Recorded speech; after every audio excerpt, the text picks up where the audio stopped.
देखिए, सबसे बड़ी खबर जो आज की है, जिसमें देश में काफ़ी राजनीति भी हो रही है और काफ़ी विरोध भी हो रहा है, वो खबर अगर हम सबसे पहले समझने का प्रयास करें तो वो है अफस्पा की। आपने नाम भी सुना होगा, जिसको हम बोलते हैं armed force special power act.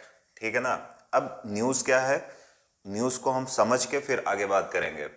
Centre x tends AFSPA in Nagaland for 6 more months.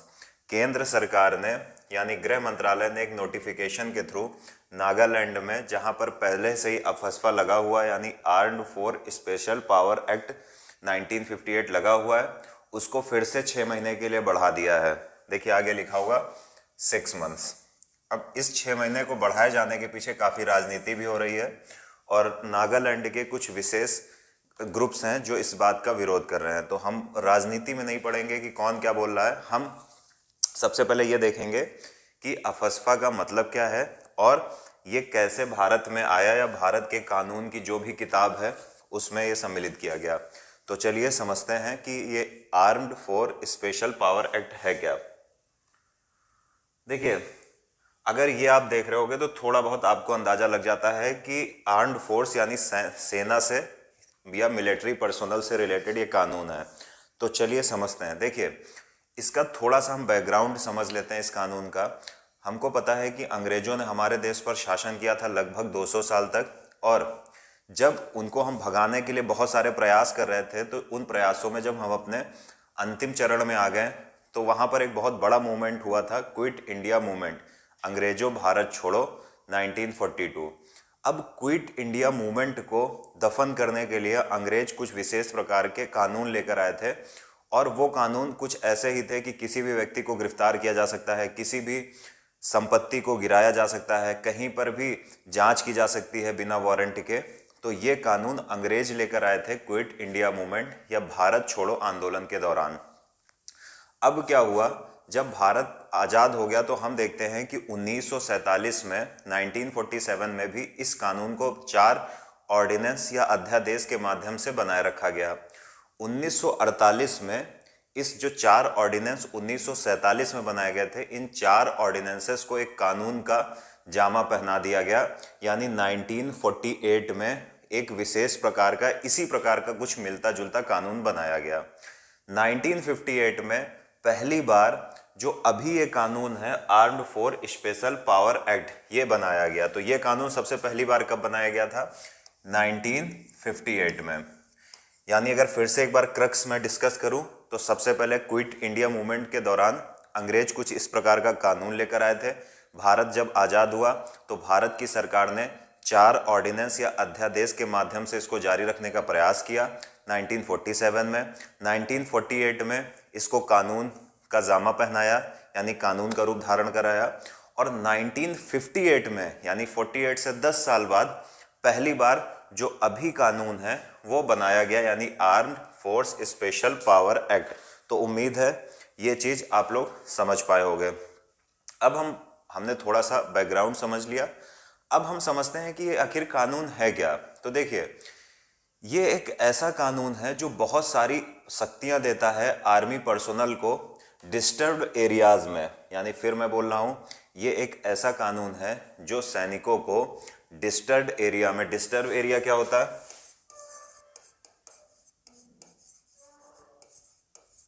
Disturbed areas में ये आर्मी पर्सोनल्स को बहुत ज़्यादा शक्तियां प्रदान कर देता है। अगर आप इसका नाम ही पढ़ोगे तो देखिए, आर्म्ड फोर्सेस स्पेशल पावर, ये जो स्पेशल पावर है इसका मतलब है कि जो भी सैनिक हैं उनको जो भी डिस्टर्ब्ड एरिया है, जहां पर किसी भी प्रकार का डिस्टर्बेंस चल रहा है, चाहे वो आतंकवादी गतिविधियां चल रही हो या नेक्सलिस्ट मूवमेंट चल रहा हो या किसी भी प्रकार का कुछ डिस्टर्ब हो रहा हो, तो वहां पर जो आर्म्ड फोर्सेस हैं उनको स्पेशल पावर प्रदान कर दी जाती हैं। ये स्पेशल पावर किस चीज़ की होती हैं? जो आर्म्ड फोर्सेस होती हैं वो किसी भी व्यक्ति को देख के गोली मार सकती हैं, पहली चीज़। यानी अगर उनको लगता है कि कोई संदिग्ध व्यक्ति जा रहा है और मतलब आप ये समझो सैनिकों को ये प्रतीत होता है कि ये व्यक्ति ठीक नहीं है और ये शायद आतंकवादी हो, तो यहाँ तक अधिकार है कि आप बिना जांच के गोली चला सकते हो। साथ ही साथ यहाँ पर यानी जहाँ पर अफस्पा लगा होगा वहाँ पर सैनिक पहली चीज ये याद रखिएगा, किसी को गोली मार सकते हैं, किसी को भी गिरफ्तार कर सकते हैं, किसी भी घर में किसी भी वक्त बिना किसी वारंट के जा सकते हैं और किसी भी संपत्ति को, किसी भी घर को गिरा सकते हैं। तो यही है हमारा arm force special power act, जिसको हम जानते हैं अफस्पा नाम से।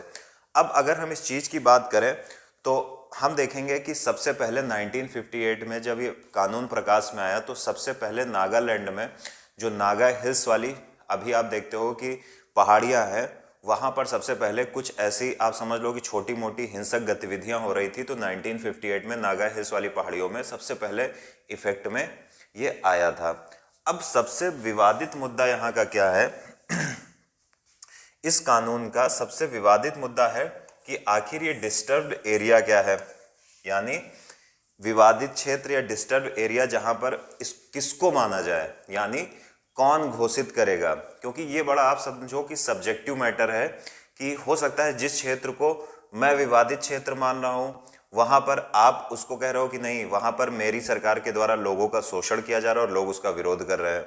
तो बड़ा विवादित मामला है। लेकिन फिर भी डिस्टर्ब्ड एरिया पहले जब कानून बना था तो ये पावर दी गई थी स्टेट गवर्नमेंट्स को कि राज्य सरकार पूरे राज्य को या उसके किसी क्षेत्र को अगर वहां पर किसी भी प्रकार की अशांति विद्यमान है, चाहे वो आतंकवादी गतिविधियों के कारण हो, नक्सलवादी गतिविधियों के कारण हो या किसी भी प्रकार की गतिविधि के कारण हो, तो उसको डिस्टर्ब्ड एरिया घोषित कर सकती हैं।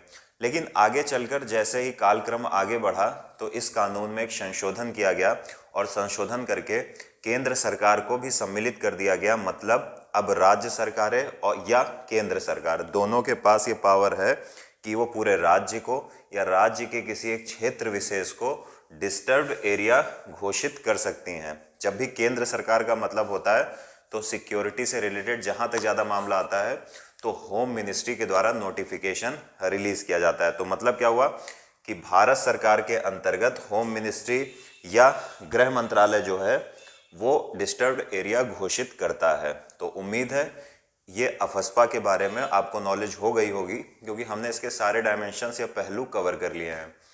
अब बात ये आती है कि आखिर कंट्रोवर्सी क्यों हो रही है, या हर बार किसी भी राज्य में जब अफस्पा को एक्सटेंड किया जाता है तो इतना विरोध क्यों होता है। देखिए, सबसे पहले जो लोग बात करते हैं वो कहते हैं कि ये ह्यूमन राइट्स का वॉयलेशन है, यानी जहां पर भी अफस्पा लागू है वहां पर जो आर्मी पर्सोनल्स होते हैं उनको बहुत ज़्यादा पावर दे दी जाती है कि वो किसी भी व्यक्ति को देखकर गोली मार सकते हैं, किसी भी व्यक्ति को गिरफ्तार कर सकते हैं, किसी भी घर में बिना किसी वारंट के जा सकते हैं, किसी भी एसेट या घर को गिरा सकते हैं अगर उनको लगता है कि इसमें कोई आतंकवादी छिपा हुआ है, आतंकवादी गतिविधियां चल रही हैं। तो जो लोग ह्यूमन राइट्स के क्षेत्र में काम कर रहे हैं या मानवाधिकार कार्यकर्ता हैं तो वो कहते हैं कि ये ह्यूमन राइट्स का वायलेशन है, जो इसके विरोध का एक प्रमुख कारण है। दूसरी चीज, हमारे देश में एक कमेटी बनाई गई थी, जीवन रेड्डी कमेटी। तो जीवन रेड्डी कमेटी ने भी कहा था कि अफस्पा को समाप्त कर देना चाहिए। और हमारे देश में पहले से एक कानून विद्यमान है, अनलॉफुल एक्टिविटीज प्रिवेंशन एक्ट, यानी युवापा जिसको आप बोलते हो, 1967। तो जीवन रेड्डी कमेटी ने क्या कहा था? जीवन रेड्डी कमेटी ने सबसे पहले यह कहा था कि अफस्पा को समाप्त करके जो भी इस प्रकार की किसी भी राज्य में या राज्य क्षेत्र में गतिविधि होती है उससे रिलेटेड प्रोविजन इस कानून में ऐड कर दो। जब पहले से कानून मौजूद है तो इसी के माध्यम से उसको गतिविधियों को टैकल करो, एक अलग से कानून की क्या जरूरत है। तो जीवन रेड्डी साहब ने यही कहा कि अफस्पा को समाप्त कर दो और ये जो भी डिस्टर्ब एरिया वाली चीजें हैं वो इसमें शामिल कर दो और इसके माध्यम से उसको टैकल करने का प्रयास करो। दूसरी इंपॉर्टेंट चीज ये है, तीसरी इंपॉर्टेंट चीज कि सेकंड एआरसी यानी एडमिनिस्ट्रेटिव, आपको पता है एआरसी एडमिनिस्ट्रेटिव रिफॉर्म कमीशन, जो सेकंड एडमिनिस्ट्रेटिव रिफॉर्म कमीशन की रिपोर्ट थी, यानी द्वितीय प्रशासनिक सुधार आयोग की जो रिपोर्ट थी, उन्होंने भी कहा था कि इसको समाप्त कर देना चाहिए, क्योंकि ये ज़्यादातर जहाँ पर भी लगा है वहाँ आज तक हटा नहीं। हालांकि कई जगह पे हटा है, जैसे असम हो गया या आप कह लो त्रिपुरा हो गया या अरुणाचल हो गया, लेकिन उन्होंने भी ये कहा था कि इसको हटा लेना चाहिए या इसको समाप्त कर देना चाहिए। अब बात आती है सुप्रीम कोर्ट की। देखिए, सुप्रीम कोर्ट के पास भी ये मामला पहुंच चुका है कि जो ये अफस्पा कानून है, क्या इसके माध्यम से मानवाधिकारों का उल्लंघन जब होता है तो उसको क्यों लगाया जाता है? कृपया आप ही फैसला करें। तो आपको जानकर इस बात के एक अच्छा तर्क डेवलप करने का मौका मिलेगा कि सुप्रीम कोर्ट ने इसको समाप्त नहीं किया है या इसको कॉन्स्टिट्यूशनली ये नहीं कहा है कि एक संविधान के खिलाफ है या कॉन्स्टिट्यूशन का वायलेशन कर रहा है।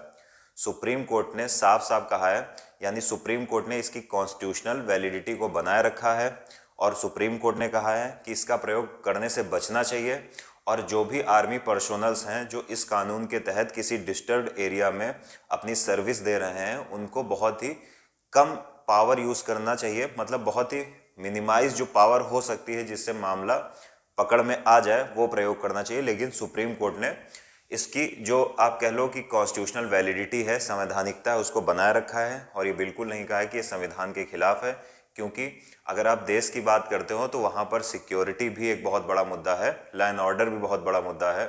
तो सुप्रीम कोर्ट ने इसकी जो संवैधानिकता है उसको बनाए रखा है और कहा है कि हाँ ठीक है, कोई दिक्कत नहीं, कानून ठीक है। अब बात आती है कि जब ह्यूमन राइट्स के जो भी कार्यकर्ता हैं वो इसका विरोध करते हैं तो वहाँ पर हम देखते हैं कि एक मत और आता है, जो लोग सैनिकों का समर्थन करते हैं या खुद जो सैनिक अधिकारी होते हैं उनका भी पक्ष एक आता है कि आप दिल्ली में एसी रूम में बैठकर ये बातें कह सकते हो कि ह्यूमन राइट्स का वायलेशन हो रहा है, लेकिन जो सैनिक वहाँ पर मौजूद है उसको खुद नहीं पता होता किस तरफ से मेरी गोली आ जाएगी और मैं शहीद हो जाऊंगा। तो अगर आप उससे ये पावर भी छीन लोगे तो ये बताओ कि जहाँ पर इस प्रकार के डिस्टर्ब्ड एरिया हैं वहाँ पर सिक्योरिटी मेंटेन कौन करेगा या कौन वहाँ पर ड्यूटी करने जाएगा? क्यों? क्योंकि जब आप वहाँ पर किसी बहुत ही डिस्टर्ब्ड एरिया में खड़े हो, जैसे आप कश्मीर में खड़े हो, तो पहले हमने देखा था कश्मीर में पाकिस्तान प्रायोजित आतंकवादी गतिविधियाँ काफ़ी होती थी। तो बात यह है कि आर्मी जो अधिकारी हैं उनका अक्सर ये कहना होता है कि ठीक है आप हटा लीजिए, लेकिन दिल्ली के एसी रूम की परिस्थितियों में और किसी भी डिस्टर्ब्ड एरिया में खड़े होने में बहुत अंतर होता है। जो ह्यूमन राइट्स कार्यकर्ता होते हैं वो दिल्ली में मस्त एसी रूम में बैठकर बातें करते हैं कि वहाँ पर ह्यूमन राइट्स का वायलेशन हो रहा है। तो दोनों साइड के अपने अपने मत हैं। सुप्रीम कोर्ट ने इसकी कॉन्स्टिट्यूशनल वैलिडिटी बनाए रखी है। अभी नागालैंड में इसको 6 महीने के लिए फिर एक्सटेंड कर दिया गया है। गृह मंत्रालय के द्वारा नोटिफिकेशन के थ्रू इसको 6-6 महीने बढ़ाया जा सकता है। तो उम्मीद है ये न्यूज़ आपको समझ में